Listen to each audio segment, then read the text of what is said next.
Well, what is going on, everybody? Welcome back to Kayak Fishing Weekly, a part of the Serious Angler Network. I'm extremely excited to have you here. Listen, I don't know what your week's been like. I don't know where you're at right now, but I'm so thankful that you're here. I'm thankful that you're tuning in, and I'm hoping that you're getting ready to have a great day, or you're already having a great day. Today, we've got a phenomenal episode. We've got three of the best kayak anglers from the West Coast, and we're talking about the pre-spawn and how they approach it, how they break it down. Listen, if you're from the West Coast and you're listening to this, shout out to you guys. This one's for you. Today, we're joining the East and the West, and we're going to make some magic happen. So let's get right into it. It's going to be a great one. All right, everybody, we are in the studio. I'm pretty excited right now because we've got some I was joking behind the scenes here a second ago. We've got some absolute hammers in here from the West Coast. Like, it literally does not get any better for kayak fishing. And we've got Damian in the house. We've got Greg and Brandon. They're all joining us at the same time. So you know it's about to get serious. Guys, how are you doing? Damian, how you doing out there, man? Pretty good. How you doing, Luis? I'm good, man. I'm good. Excited to hear you drop pretty much all the juice you got, man. We're going to squeeze you out for everything you got today. Greg, how about you, man? How you doing? What's up, man? How are you guys? I'm good. I'm good. Appreciate the intro. I mean, I can say there's definitely at least two hammers on the West Coast. I'm just a YouTuber.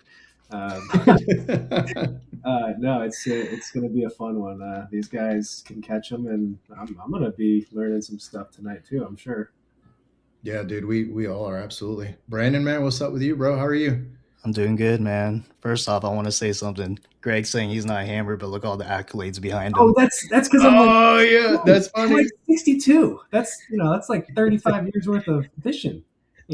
So Yeah, Sure. my man got all the posters in the background. Is that a $10,000 check I see right oh there? man, Or a that's little, dude, that's old school. That's KBF National Championship. that's back in the day, bro. That's 2019. Wow. Yeah, there's some history back there. I mean, I'd like to say that like they're recent, but a lot of those are stacked back in like 2019, 18.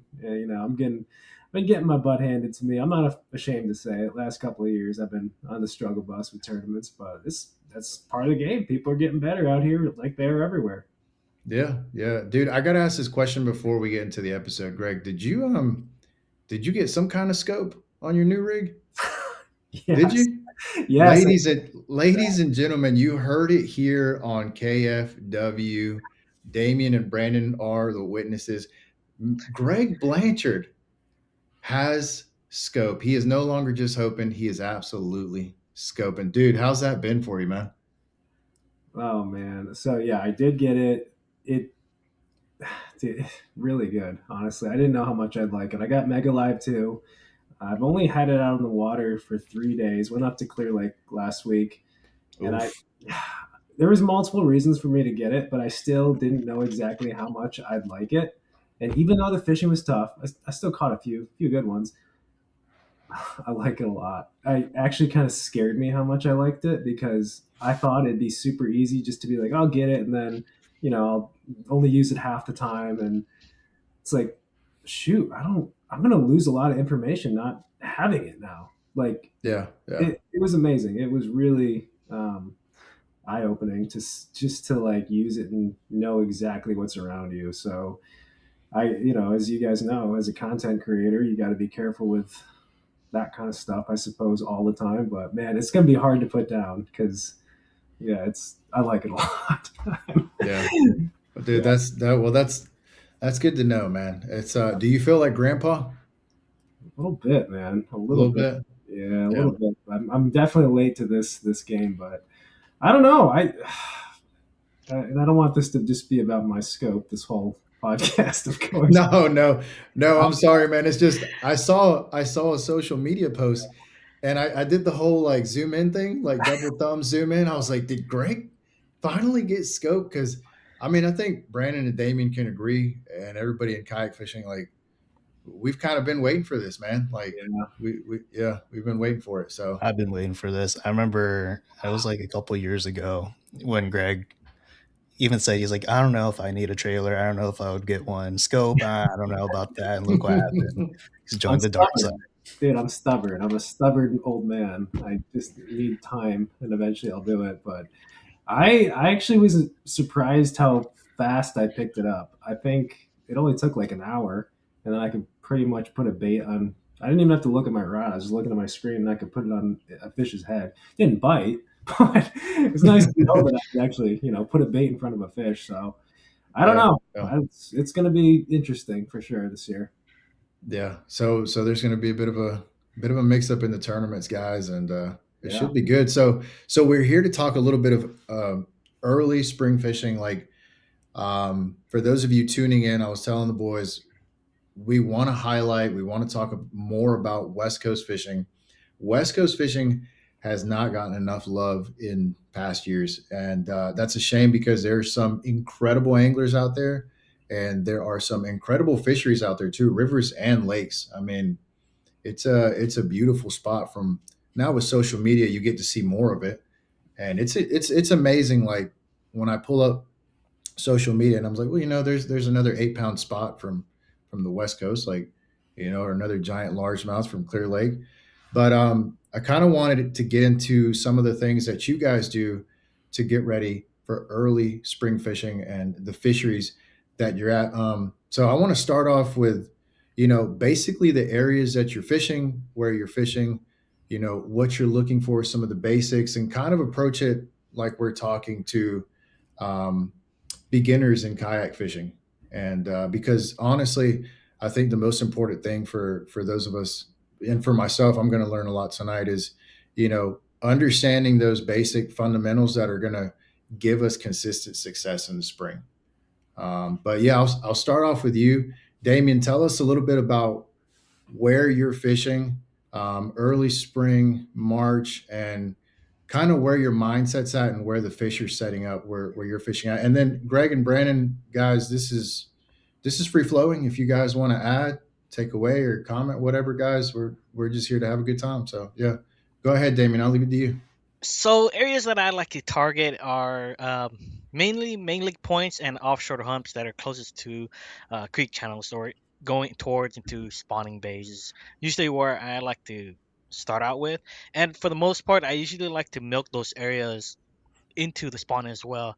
I feel like there's a lot of waves of spawners, and these offshore areas or these main lake points usually hold fish for quite some time. Fish move in, and then when they're done, they pull back out and sit in these general areas.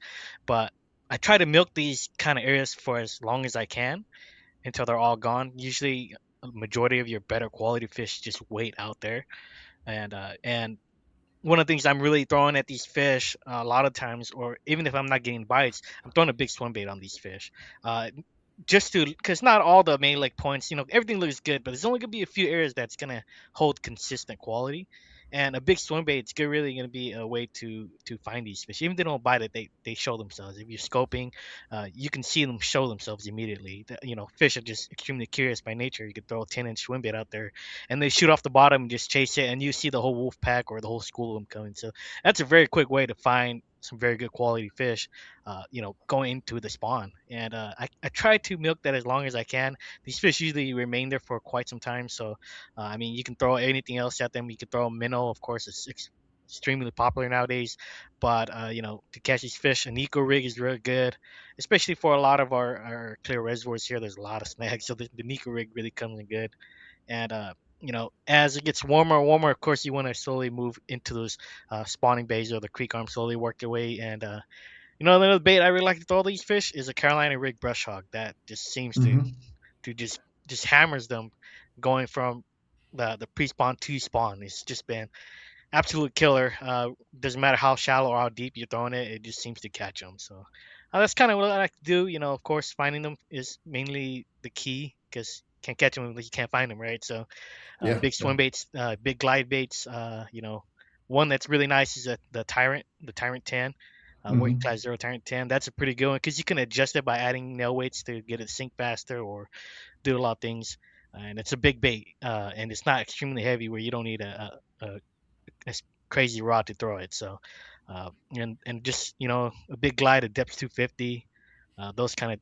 those kind of things really draws a lot of attention from quite a distance. Even if since we have a lot of clear reservoirs, say if the water is 30 feet deep, I mean you got pretty good visibility about up to about 15, 20 feet. So if you keep your bait in about 10 feet, these fish will shoot up off the ground to chase it. So they just give their position away really quickly. Yeah. Yeah, dude, let me ask everybody here. So like we kind of established like a little base. So what's a big bait to everybody in here, like in the conversation? Because I'm like, to me, once I'm throwing like 8 inches, I'm getting like a little. I know I can do it, right? But I'm getting a little skeptical. What do you go? What do Eight you guys inches. think? That's Eight probably. inches, I Greg? mean, you can You? throw a 6-inch swim bait all day long on a jig rod, so I Yeah. don't consider it really a big bait. Mm, Yeah, yeah, yeah. I'd stay around that too. I mean, honestly, I don't throw a lot of big stuff like Brandon and Damian. I'm just intimidated by it a little bit and probably don't invest the time. But yeah, I'd say that's when you're around 7, 8 inches, that starts to get a little bit bigger for me. Okay. What about you, Damien? What's big? What's big to you? I'd say anything over 10 inches I feel like it's a big bait. Yeah. But and it's surprising because a lot of the fish I catch on a 10-inch bait are 2 to 3 pounders too. I mean, I'm catching more of those on that on the 10-inch bait than an 8-inch bait. So it's just the drawing power just gets everything to bite it. So I think that's what Yeah, I feel it is. that's crazy. I've watched my friend Eric. He'll throw a 9 inch glide for spotted bass, and it's unbelievable how those like 2 to 3 pound spotted bass, like they try to devour it head first. It's incredible. Yeah, and like their mouths are nowhere near as big as a largemouth. Like it's insane. But man, moving on, Greg, how are you setting up for early spring, man? Yeah, I mean, a lot of what Damien said, kind of speaking about the deeper, clear reservoirs we got out here in California. I'll kind of go the other direction. I'll talk maybe more California Delta. I spend most of my time in the spring, early spring there. It's close. It's a place I like to fish. I think it suits my strengths, but you could very different fisheries, of course. You got shallow, in general, dirty water with grass compared to like Damien's deeper, clear reservoirs with rock. But in a way, the fish kind of, in my opinion, set up similar. You're just not instead of like a main lake point or something adjacent to a spawning cove, it may be like a grass edge or like a slight depression or drop off on the delta. So I would like say that's similar, and then obviously you're looking at those pre-spawn fish setting up in those areas. I think a lot of the time just pre-spawn anywhere, it's just really just winter fish just getting more active and moving a little bit shallower. Mhm. And that's good because that's when they start to bite, at least when I start to get bit more consistently.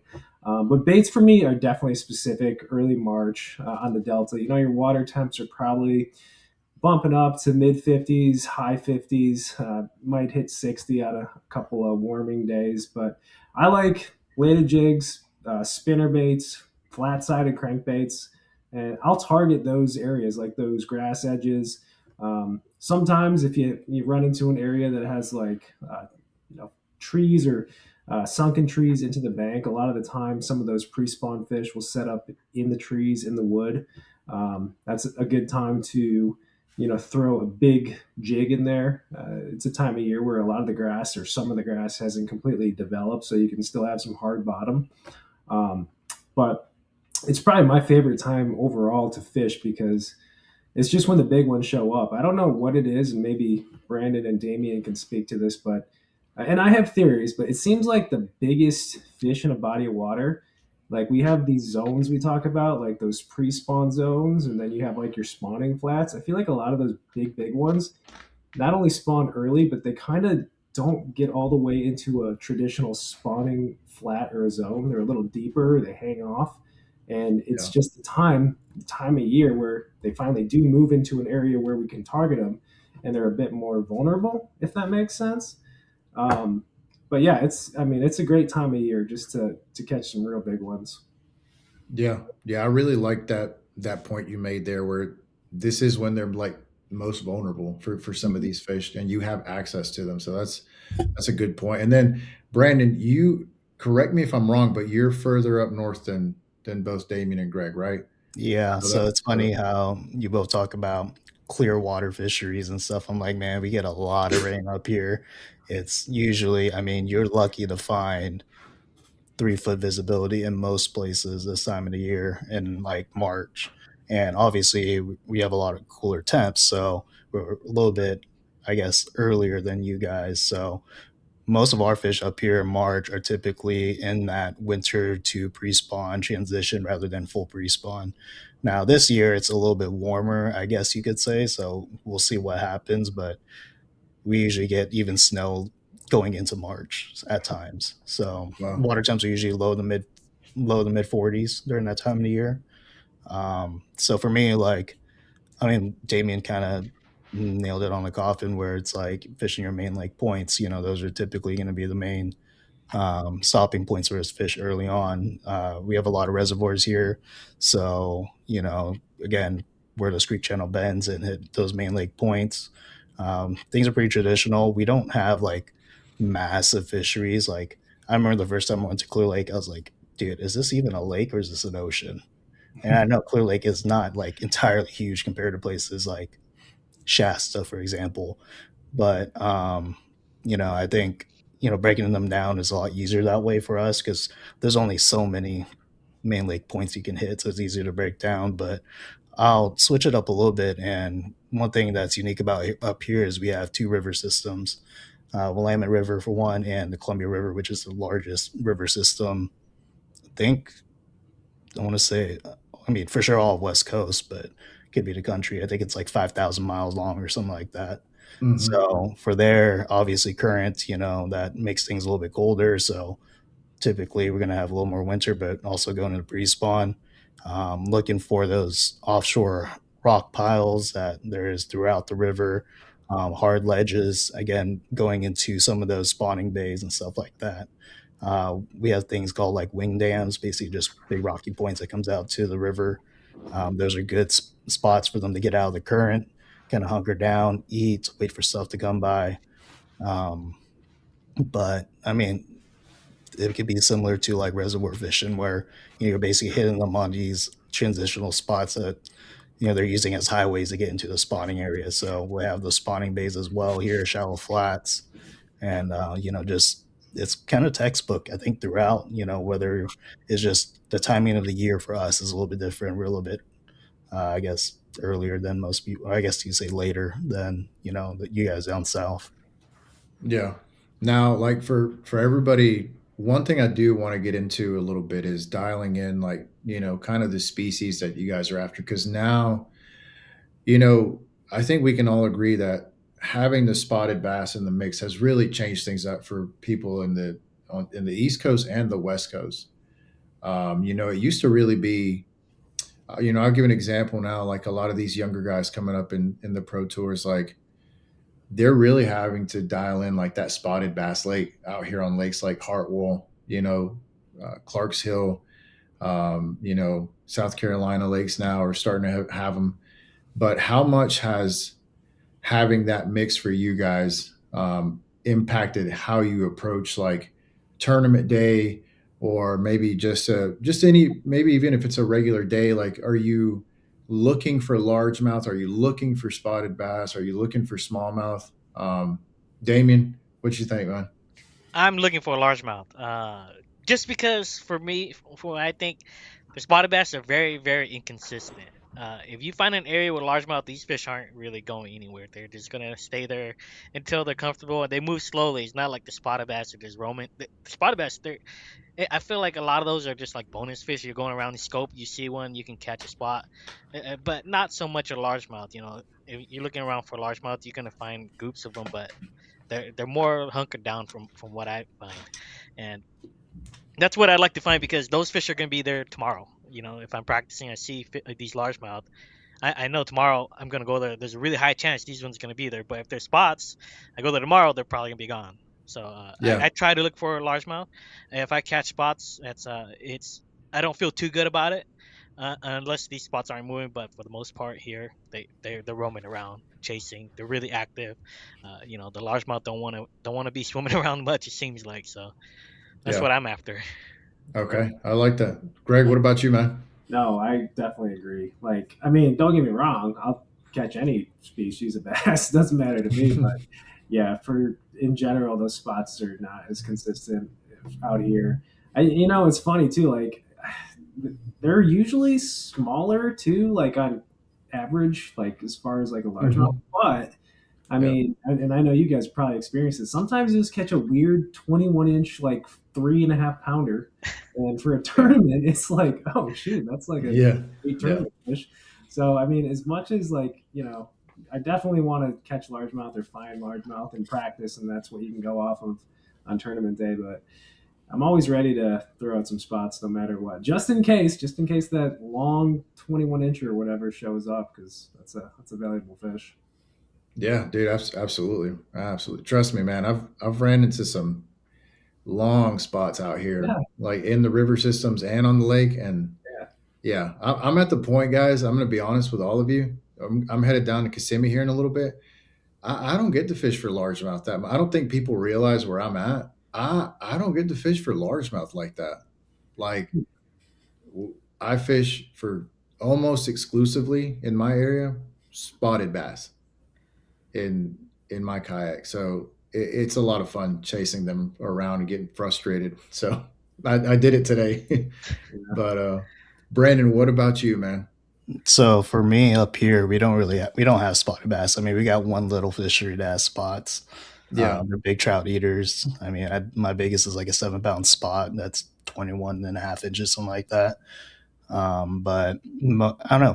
It depends on the fishery. Some like if obviously the river systems where smallmouth are dominant there. Like you can go catch 90 plus inches pretty quick, and the smallmouth when they group up, I mean, you can catch them pretty quick in a big bag. For some of our lakes and reservoirs, mostly if you want a big bite, you're definitely going to go for largemouth. This just seems like that's going to be your best chance, although it's a little more difficult, I feel like, to find five big largemouth unless it is the spawn or something like that when they're up shallow. But yeah, I mean, I don't know. I feel like smallmouth, if you want consistent, like 19 inches, 18 inches, smallmouth is the way to go up here. yeah, If you're looking for that 21 plus, then a largemouth is typically going to be, I mean, unless you go up to like Door Shack or something, then you're looking at 22-inch smallmouth up there. yeah, So it just kind of depends on the fishery. But I don't know, smallmouth up here, they group up pretty heavily, usually around the same size. Like if I'm fishing, I'm catching a bunch of 15 inches. Usually I leave that spot, try to find better quality. Over the summer, I mean, just last year in general, I think we had I had 4 bags of 100 plus inch smallmouth on the Columbia River. So, like, it can definitely happen out there. that's ridiculous. You know what? You know what's funny, guys? Is Brandon's like, yeah, we don't have that many spotted bass. My PB is a 7 pounder, so Yeah, yeah, right. Yeah. that's My, pretty. my PB is like a But 3.5 pounder. what was that? It could cut out a little bit. My PB is like a 3.5 pound spot. 3.5. Okay, okay. Right. Hey, that's not bad for a spot, man. Right. That's not bad for a spot. But so since we're all going largemouth pre-spawn, and we agree, we all agree here, spotted bass are inconsistent. You got smallmouth in the mix up with Brandon, but if you need that big bite, you want that largemouth. So what are you guys doing to convince that largemouth to bite during the pre-spawn when you have those tough conditions? And they may not be inconsistent in movement, but for me, I mean, they are inconsistent with their bite sometimes. Yeah, I feel like I can for sure get a smallmouth or a spotted bass, obviously, to bite more aggressively or easier than a largemouth. How would you guys break that down, Damien? To get a big largemouth to bite, I mean, Yeah, well, if it's practice or practice fishing, I'm gonna try pretty hard to get them on a swim bait. I mean, I feel that's the quickest way. I mean, for me, but of course, shaking the minnow, you can get them to bite on a shaking minnow. And for me, when I'm shaking the minnow, uh, if they don't bite, I usually just move along, or I present a few different other baits. If they don't get interested, or they don't show any signs of interest at all, then I'd move along. Because just if it doesn't bite, you can find another fish about the same caliber in a different area. So the more time you waste on it, I feel like you could try catching another fish that's willing to bite. But of course, things that they're gonna want to buy is going to be like a minnow or a big jig. A big jig is a really good one. Mhm. These ones get these ones to bite, and a lot of times that helps me if I'm fishing a point. I get up on the bank and bomb it out and drag it uphill. Usually, if I know that fish is in the area, I tuck right onto the bank, and then I'll keep my bait touching the bottom all the time. Bottom contact seems to be the key to getting a lot of these bigger bites too.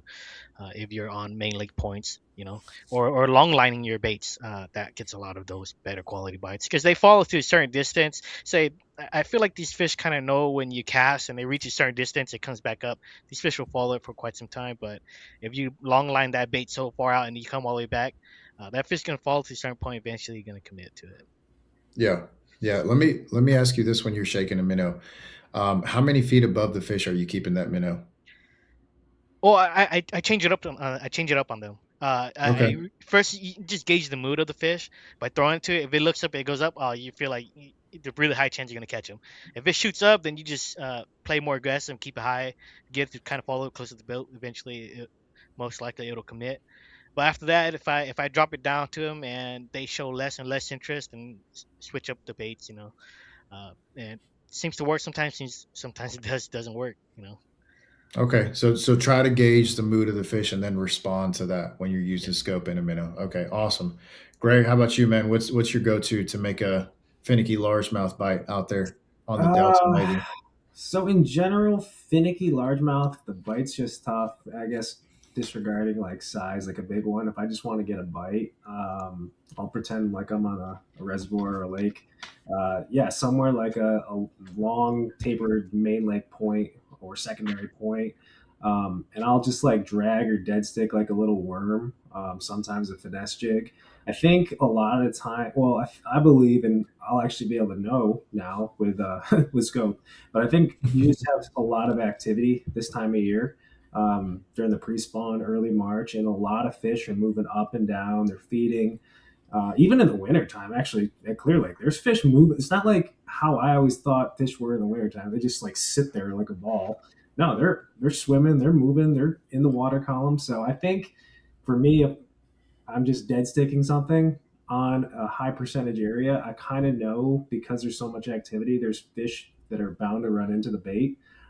So that's if I just want to get like a bite, really just slow down in high percentage areas. Going back to like the delta talk or like maybe a shallow grass fishery, this time of year, I'll actually, if I'm looking for a big bite, I'll go with like a big jig and I'll flip it into areas or pitch it or whatever into areas that could be potential like beds, like spawning areas, because like I believe that some of the biggest fish will spawn early, maybe a little bit deeper too. But that technique is kind of like more specific, at least for me, for the delta, around like tule clumps, islands, flooded islands. Uh, and it's not a bite that will generate a bunch of fish or bites, I should say.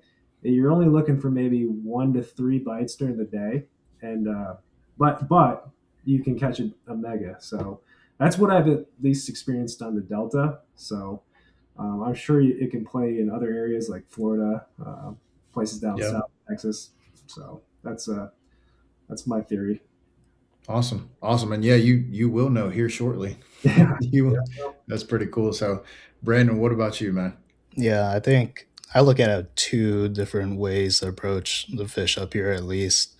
I think, if we're looking at pre-spawn to spawn, like obviously I'll try to throw, a big swim bait, big chatterbait, big trailer on the back, a big jig to see if you can get one of those bigger, quality bites. But, I think, if you're fishing like a fishery that's pretty pressured, then I'm not afraid to throw something a little more finesse, like a 5-inch stick bait, a drop shot, something like that in those areas.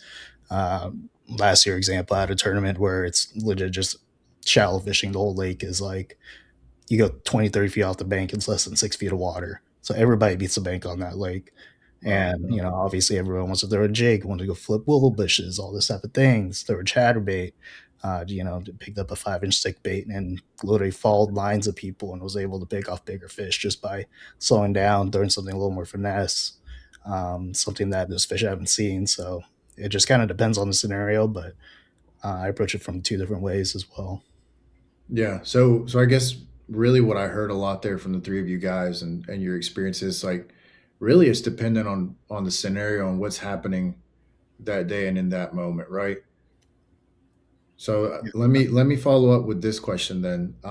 As far as like when you guys are approaching these fisheries that time of the year, how are you defining, what kind of water you're fishing in? As far as like, are you going shallow first? Is that your initial instinct, or are you going to go deep first? And I'll flip it around this time. I'll start with Brandon. Brandon, this time of the year, how do you decide? Hey, today I'm going to pursue this shallow bite, or today I'm going to pursue this deeper offshore bite. I think I look at the air temp before making that decision. If it's like one of those cooler mornings, it's not quite as warm. Most likely, those fish are probably going to sit off a little bit more. I start deeper. But if it's like a day of the week that's it's a higher than average temperature in the last couple of weeks, for example, then I might try shallow first. Especially in kind of like low light conditions, some of those fish can be a little more vulnerable if the shallow water temp is a lot warmer than it has been. So, I take those as an example when it kind of comes down to picking out what's my tactics for that day. Yeah, I think air temp is a big role in that. Yeah, and let me ask you this: what water temperature are you looking for to say, okay, I'm going shallow, and then what's your cutoff for like, okay, I need to go deeper I'd say low 50s for my area. for to go shallow? Hmm. Okay, and what's your cutoff at what temperature are you going to say, okay, I need to go deeper, I need to abandon this shallow water bite? I mean, it depends on the lows for the morning. Like sometimes we'll get, high 30 lows or, low 40s. If it's sitting somewhere like that, then, I'll consider fishing a little bit deeper. Okay, It just okay, depends, like, what's the trend leading up to that day I go out and all that. all right. So the days leading up are just as important to you as well. Mhm. Okay, awesome. Greg, what about you? I was gonna say the exact same thing. I look at water temp and air temp. Like that'll kind of tell me warming trends, of course, or really what the weather's been in the past week at this particular body of water, wherever you're going. For me, though, at least out here in Northern California, I would say like if I get on the water and I see like 56, 57, then I'll probably start shallow just to poke around, just see what's up, power fish a little bit. And then if it's below that, like 54, 53, then I'll probably start a little deeper. But another thing I like to do is just, any this time of year, even like, early March, no matter really what the weather is, I like to go poke around shallow when that sun gets up and just kind of look around with my eyes and just see what's going on the bank. Is there some greenery? Is there some vegetation that's growing? Do you see any bait or bluegill? Kind of like the other species in the lake will give you a clue if it's time for the bass to be up shallow as well. If that makes sense. I mean, are there carp, Hmm. stuff like that? So going up shallow and just kind of looking around and observing things can give you a pretty good sense as to what zone the fish or the bass may be in as well. Yeah, I feel so with electronics now. I feel like that's almost a bit of a lost art now. Like that's how that's how it used to be done. You'd get out, you'd like take in the entire environment, the scenario, what's going on. Are the birds here? Are the bluegill up? Like, and I feel like now what I see more than ever, like, Lake Lanier here, it's very popular. I could go to the boat ramp on a Saturday, and I'm gonna watch like 30 boats get in, right? And the first thing I see every time, it's like they head to an offshore spot, head down, looking at live scope, and that's it. That's where we're at. And so I feel like what you're saying is kind of like a bit of a lost art, man. So Yeah. I heard a joke the other day from an older guy who fished the opens. He was like, dude, he's like, there's nothing wrong with it. He's like, I realize these young guys are fishing with like the turtle box speaker, like they're playing music or they might have like a headphone in or something. He's like, man, I can't do that. Like, I want to hear the fish blowing up, or I want to like hear birds, or like if a wind's coming in. Like, he's like, I need to hear all that stuff and be in tune. And he's like, you really don't see that much anymore. So that's a great point for our listeners that may be getting into this, or maybe kind of want to have a bit of an extra edge. Like, pay attention to everything. It's really important. And with that, Damien, I'll kick it off to you as well, man. Okay, so for me, the only time I fish in shallow is if it, it's early in the morning. So anywhere before 10 a.m. is where I may fish shallow. But I'm not going into the backs of creeks or anything, unless I'm fishing a bluff wall or mainly I'll stop on a point, make a few casts. If I don't get a big one off of that, I'm going offshore.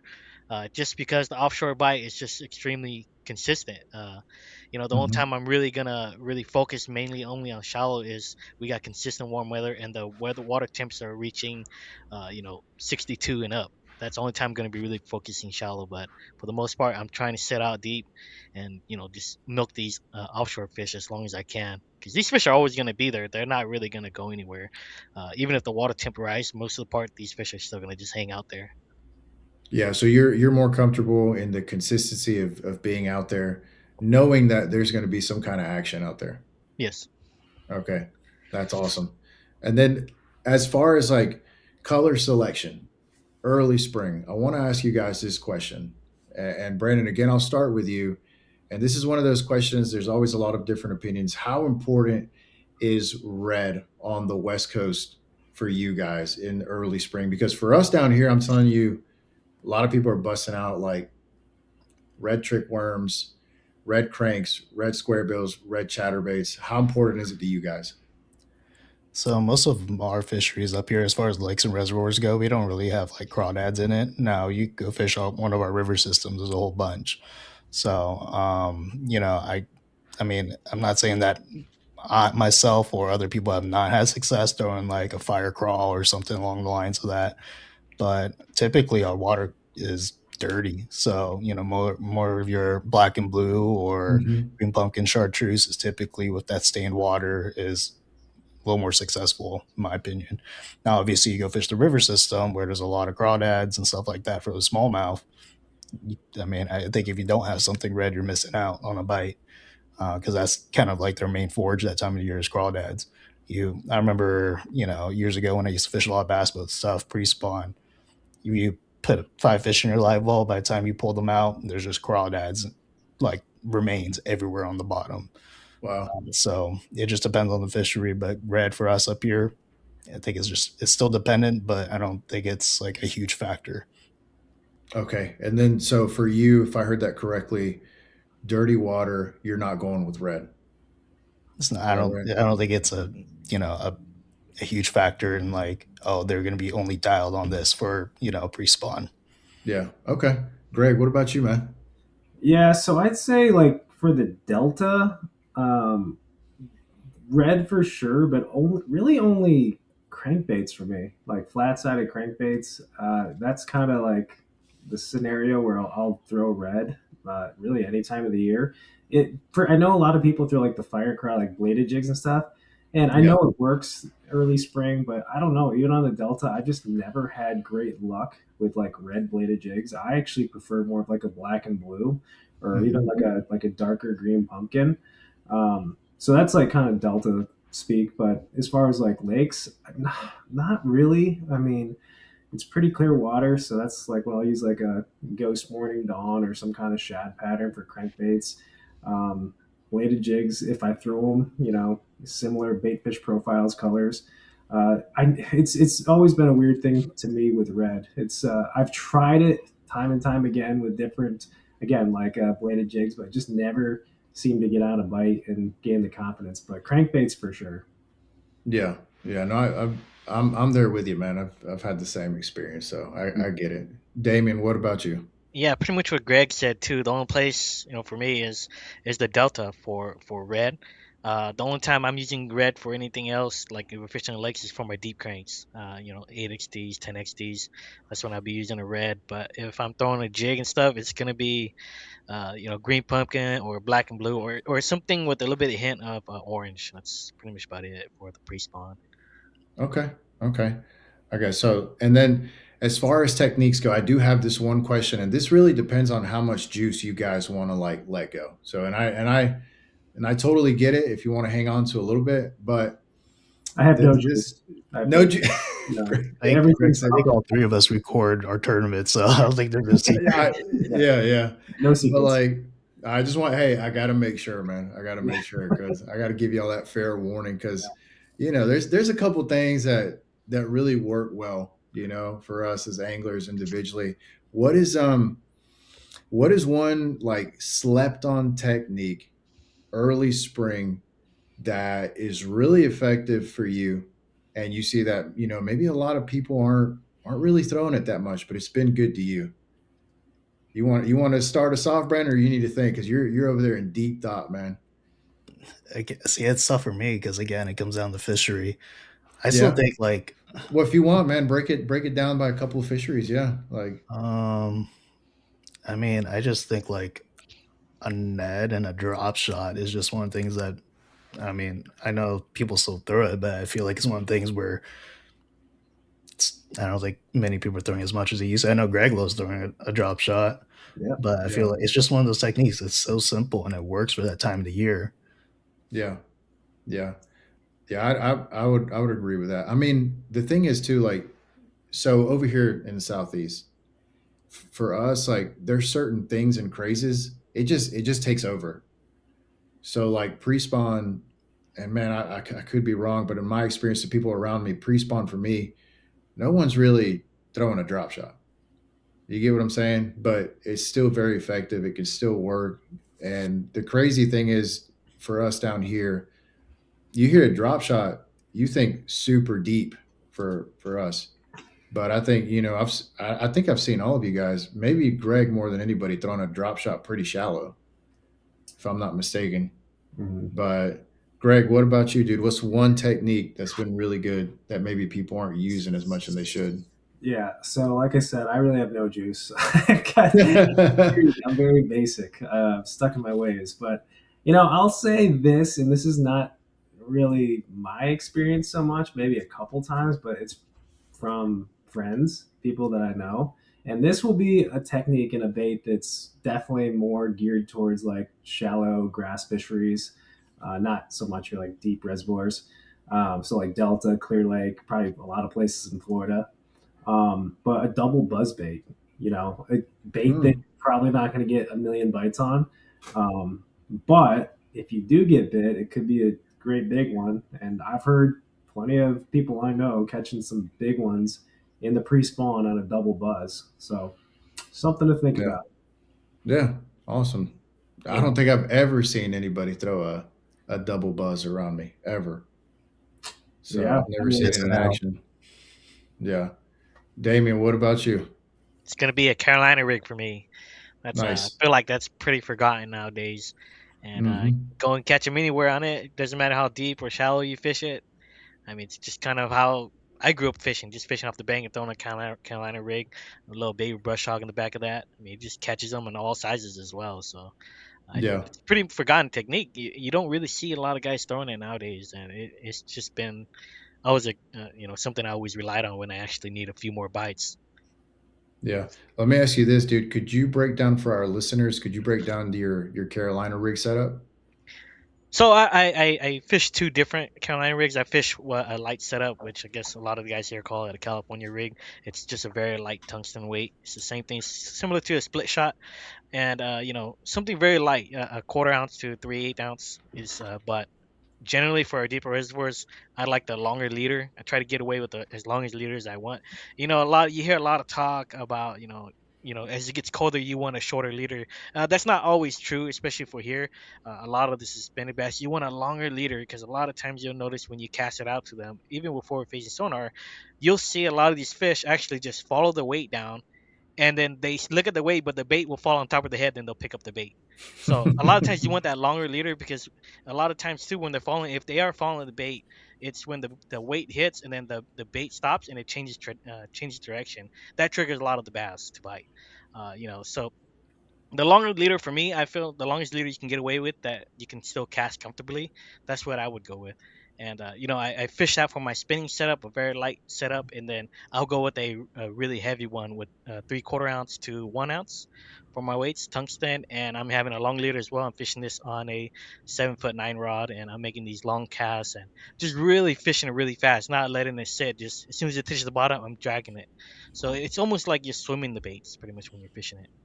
Okay. All right, dude. I definitely need to replay that and write that down. That was pretty juicy right there. I'm not gonna lie. That's pretty It, juicy. it it helps to long line this too. You know, you can dump your spool out on a long point and then just get up on the bank and just work your way back in. If you need a bite, this is the way to get it.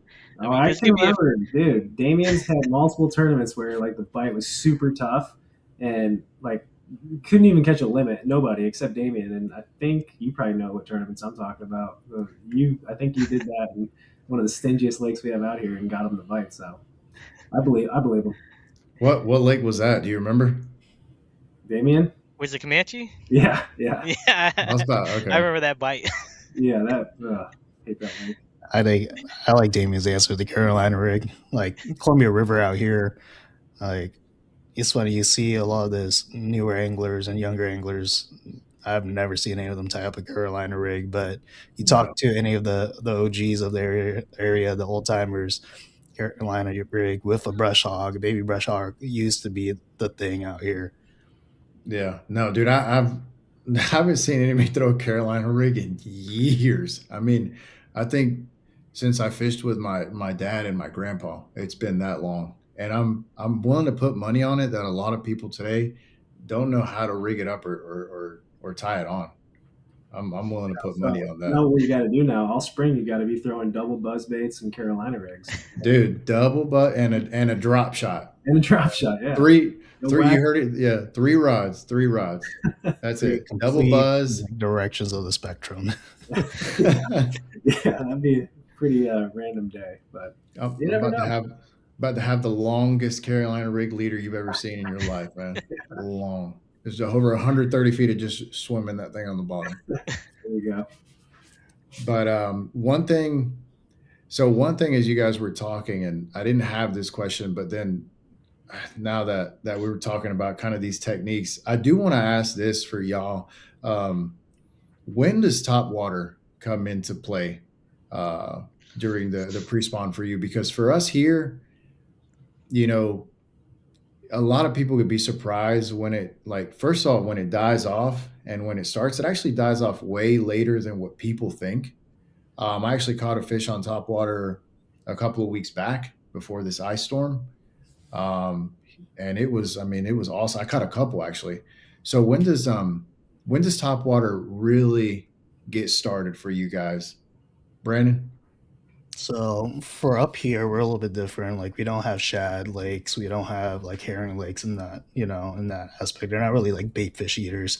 Like we get a lot of trout stocking programs, but they're not Hmm. blowing up on trout out here.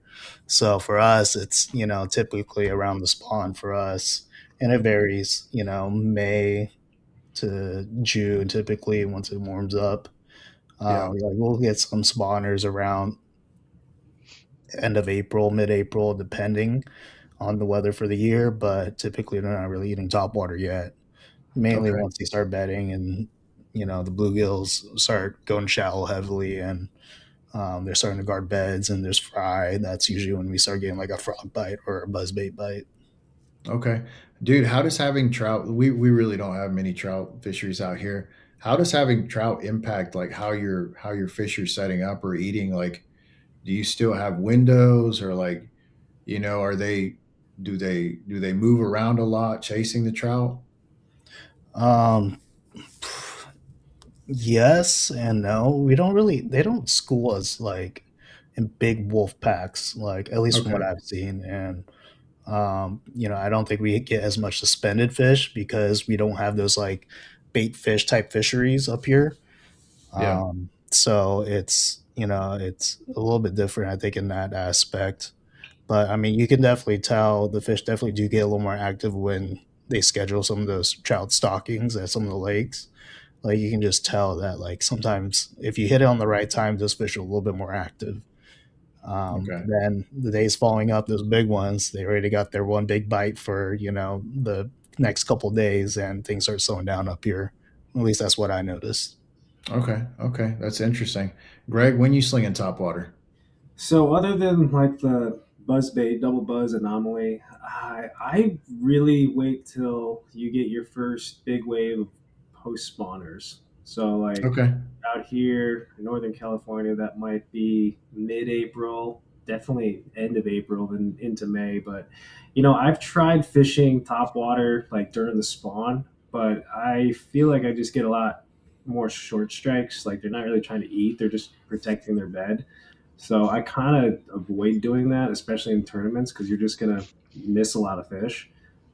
So for me, it's when that first wave of spawners is now post spawn or fry guarding, and that's when they really start to eat like your poppers. I kind of always have like a an order of top waters. It always starts again, other than the double buzz thing. It'll be like poppers, then I'll go into like walking baits.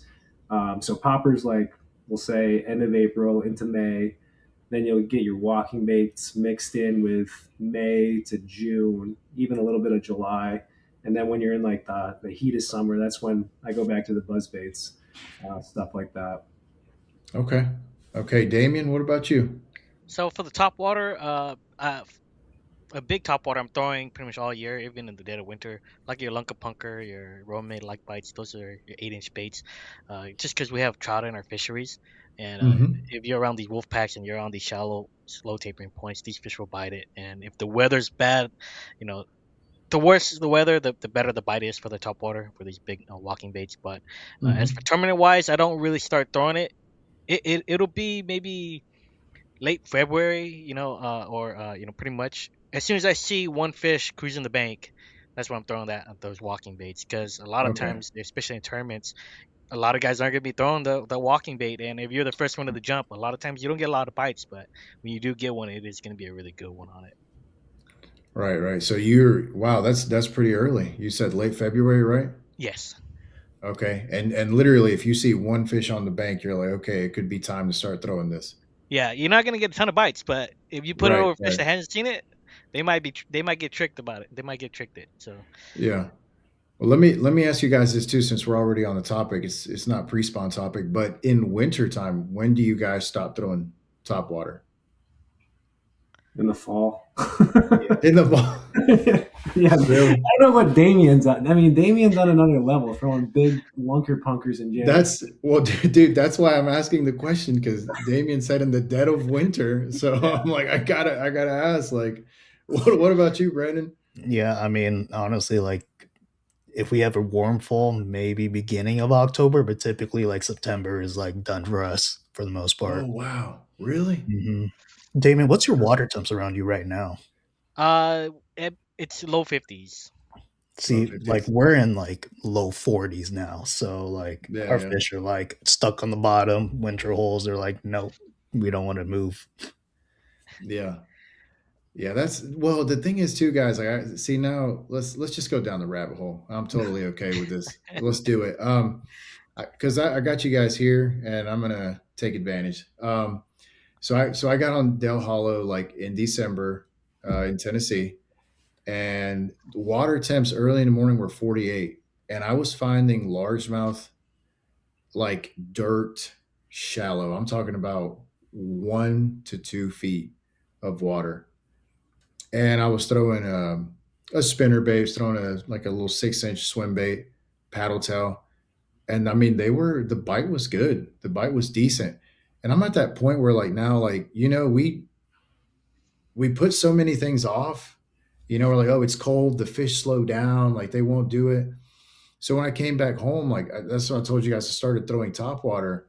I started catching fish like on top water in late December when nobody else is doing that.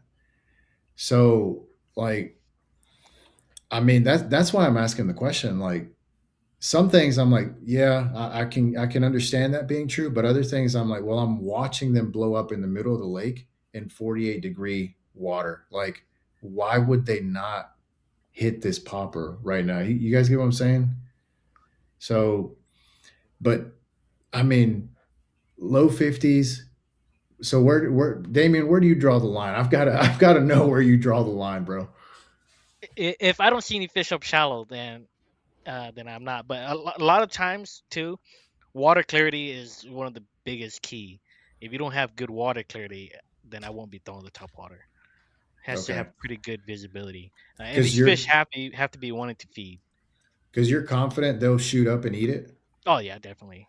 Okay, so I don't know about you guys. I'm confident that a spotted bass will shoot up and eat it, but I'm not confident that a largemouth will shoot up and eat it. I've seen spotted bass come 20 feet and eat it, but I don't know about a largemouth. Have you seen Damien's videos recently? I mean, yeah, but again, that's why I'm sitting here picking his brain. I've definitely watched the videos, and but for me to go replicate it, come on, guys, come on. If it's a It's, big enough bait, it has to make that largemouth want to make that travel up there to grab it. If it's gonna be a little tiny walking bait and it's moving so fast, he's not gonna use all that energy to chase that down and eat it. But if it's just one good meal, yeah. it'll come up there slowly. It won't shoot straight up, but it'll stalk it until it gets to the bank, and it'll bite it right when it can pin it up against the bank. All right, I'm gonna go tell Bailey right now for Lake Lanier tomorrow. We're slinging like big walking baits. It's supposed to be cloudy. Greg, you know what's cool, man? Is like soon enough on live scope, you're gonna watch a fish like shoot up 20 feet for your popper, and it's gonna be sick. Dude, I can't wait. I was tripping out just seeing fish follow the bait, honestly. So yeah, it's gonna be cool. Did you see your fish when that lunker punker, Damien, that day? Did you see him on scope come and eat your bait? Like I just like I'm curious. You don't have to tell me, but like, how did you know to throw a big topwater? Is that a history thing? Have you just done it before, or did? I've done it before, and the thing about this area is it's a kind of like a hump, but it's more of like a slow tapering point. And I Okay. knew the swim bait fish were there, but every time I pull to a spot, I will present them the big top water first. If they don't bite that, then I'll go deeper and deeper and deeper until it gets to the bottom. But I always shoot for a top water first because if they're active enough, they'll just come up and grab it. If they're biting top water, then what's the point of dragging the bottom, you know? So Yeah, for sure. Yeah, Yeah, yeah, I think Damien's scenario is a little bit different because he still has that, 50+ degree water temp where those fish are yeah, moving quite a bit still. yeah, Once you get into like the mid 40s, like at least in my area, you can see how inactive those fish become when it yeah, gets to those lower temps. So I can see how he's able to milk the aggressiveness of those fish during this time of year because of those water temps. yeah, yeah, and yeah. Back to my Del Hollow point, catching them dirt shallow. Looking back, I really regret not throwing a popper or a walking bait because I was like, if they're in a foot of water, like right on the bank, and they're hitting a spinner bait, like the moment it hits the water or after a couple of turns, why would they not hit a top water? You know, so Right. that's kind of what I need to go back and figure out. Yeah, Damien, was that largemouth you were targeting with yes, that? largemouth, yes. Okay, This lake has a pretty good bite when it does happen, but I was fortunate enough to just be the only one throwing the top water. I guess a lot of uh, guys weren't throwing it at that time. The you know, of course the water temp is pretty low for us, but I feel like for these big top water fish, once the water temp hits anywhere like 58 to 62, that big top water bite just kind of just disappears. okay, But then you go into these louder knock baits, and then that's when you're getting these bites. But if it's cold water temps, has to be a silent top water. okay, No okay. rattles, just no popping, just slow walks. Slow walks, Yeah. dude. So I'm about to go sling a top water tomorrow on Lake Lanier. Mine Yeah, are all so collecting dust. I haven't you said touched they're any top water since like mid September. yeah. mid September, dude. Mid September for me is I have a hard time getting a top water bite. It's so hot down here. Like it's September down here is tough. Like Our fall it's hits pretty quick up here, and like transitions to winter pretty quick. Like we don't really have like a small transition. It like flips like a light switch, and we're just like, all right, well, we're done. that's rough, dude. We have a painfully slow transition. So like we'll be like we think the lake has turned over. It's like nah, it's not gonna turn over for like 3 weeks. Or like we think fall is here. It's like no, it's still summer. It's 95. So yeah, it's a lot of fun. Fishing in these conditions all over the country is plenty of fun. But as we start wrapping it up, right? Been a great show. A lot of juice dropped, a lot of awesome knowledge. I'm going to ask you guys just one last question. It's going to be kind of hard, because it's just it has to be. But for the pre-spawn, if you could only fish one lake or one river in your area with one bait, what would it be, Damien? If I, it would be Eastman Lake for me. I'm in Central Valley, so it'd be Eastman Lake, and the one bait that I would be throwing is a Mega Bass Mag Draft in the 8 inch. Dang, setting the standard pretty high right there. Yeah. He didn't say the 6 or the 5 inch. He said the 8 inch. And the 6 inch, it's if you compare the sizes, the 6 inch is not going to really draw a lot of attention. Yeah, dude, I like the way you think, man. But yeah, that 6 inch is minuscule to the 8 inch. Greg, what about you? One fishery, one bait pre-spawn. What you doing? For me, for multiple reasons, but I'll just say it. I would do Delta, California Delta, and I'd go with a jig, a big jig that I was talking about earlier, and flipping, pitching that around. Just let it sit, soak for maybe 2-3 seconds, reel it back up, cast again. I like to fish fast, and again, it's like not a bait you'll get a whole ton of bites on, but I always figured, honestly, I have yet to catch a double digit, but I always figured that was going to be the technique, that was going to be the body of water, that it would happen. And I give it an honest try every year. Yeah. It hasn't happened yet, double digit, but I'm going to shoot for that again this year in early March, and we'll see. Nice. It'd be crazy is if your first double digits on scope, dude. Oh, God. Well, I'll tell you what, it almost happened at Clear Lake. That's a whole nother story. But Oh yeah. well, I mean, kind of. There's been a lot of double digits caught up at Clear Lake right now. Yeah. They're all they're chewing, or well, they're not chewing. But if you catch a fish up at Clear Lake, it's like 4 to 12 pounds, basically. Oh, that's a nice range. That's a nice number. Just Well, I caught like a 4.5, and that was a small one, so I have to include that at the bottom end. I bring down the average when I go up there, but I don't know if I catch a double digit on scope. Whatever, it's still a fish. You're never gonna hear the end of it. I can't wait till that video goes live on Sunday. It'll be all right. Brandon, one lake, one bait, man, or one river, one bait.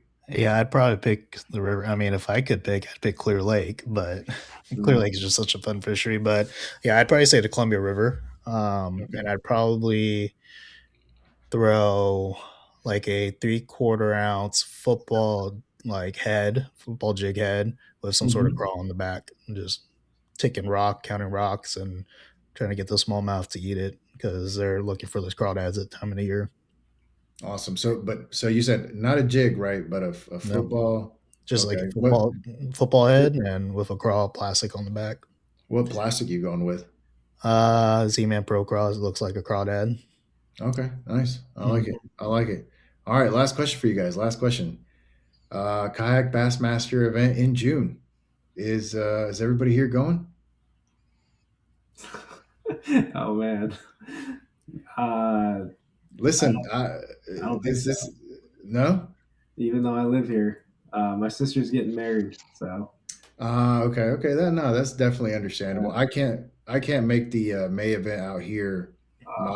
My sister-in-law is getting married, so hey, family first, man. Dude, I looked at it a million different ways to figure out how I could make it happen, and just ain't no way of getting out of that one without getting disowned from my family. So I get it. I'm bummed about that because Clear Lake Bassmaster, great time of year. Yeah. There's still a slight chance I can make. Well, it's probably not. No. You're still playing out all. Look at Brandon. He's still playing out all the scenarios. If the marriage breaks up, something like that. Then but I don't see that happening. Oh man, Damian, what about you? You gonna be there? Yeah, I'll be there. Yeah. Okay. All right. Then no pressure. I'm either expecting Damian or Brandon to take it. No pressure. No pressure. What's the first name? Oh man, some of these guys, man, they catch them good. I mean, it's every year, man. Everyone just seems to get better and better. It's hard to keep up with everyone. Dude, the bar is set high now. Clear Lake, I think the last 7, 8, 9, 10 tournaments up there, it's like at least high 90s to 100 to win. The fish are just that much bigger. So no, but you guys No, seriously though, you guys have some hammers out there. Like, and that is the point of this show, is to bring more West Coast hammers. Like you guys have some talent out there for real. And it's like it's been like showing off for a couple of years now, and I feel like every year it just gets better and better. Like the fisheries Totally. and the people like in those fisheries like are incredible. So kudos to you guys and everybody out there, man. Shout out to like all the West Coast anglers listening. Like super thankful for y'all, and we're definitely gonna have like more of these conversations and educate some of us down here, and especially in the Southeast. Like I think Greg, when I brought you on, we talked about there's been a bit of a disconnect for some time from with the East and the West. So we got to bring that together. I mean, Totally. it's fishing, We're Yeah, fishing. absolutely, man. Yeah. Yeah.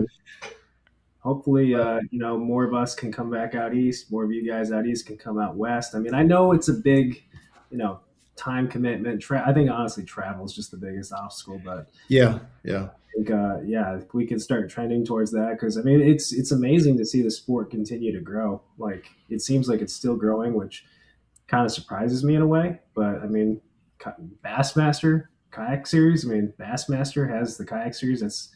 I never thought I'd live to see the day, to be honest. When I first started kayak fishing, that Bassmaster would have a kayak division. That's wild.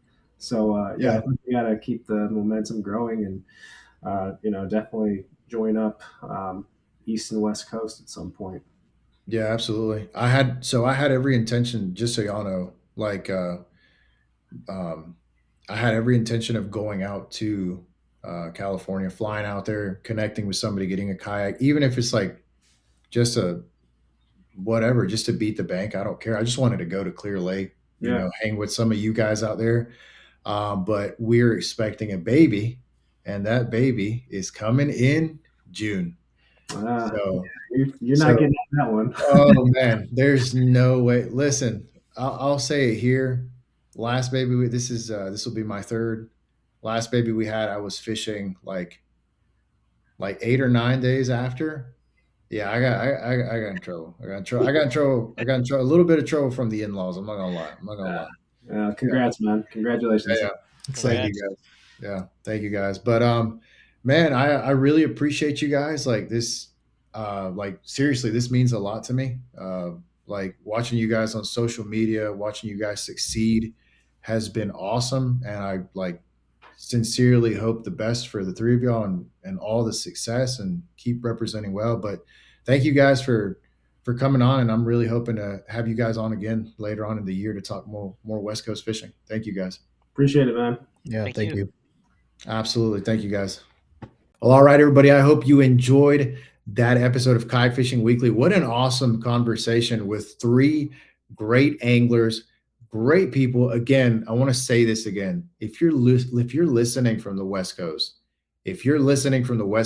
thank you for tuning in. I hope you guys are ready for more episodes. And look, what's so cool about this, guys, is this may have been a West Coast episode, but I'm taking some notes on this one. They dropped some juice, and there are some things that, most of these things can be applied pretty much all over the country. So guys, I hope you enjoyed. Thank you so much for listening, and I hope you have a phenomenal rest of the day. Make sure you check out the Serious Angler Network. We've got lifestyle apparel live just for our community, just for you guys. Make sure you check that out, and I will see you on the next one, guys. I hope you get to send it this week.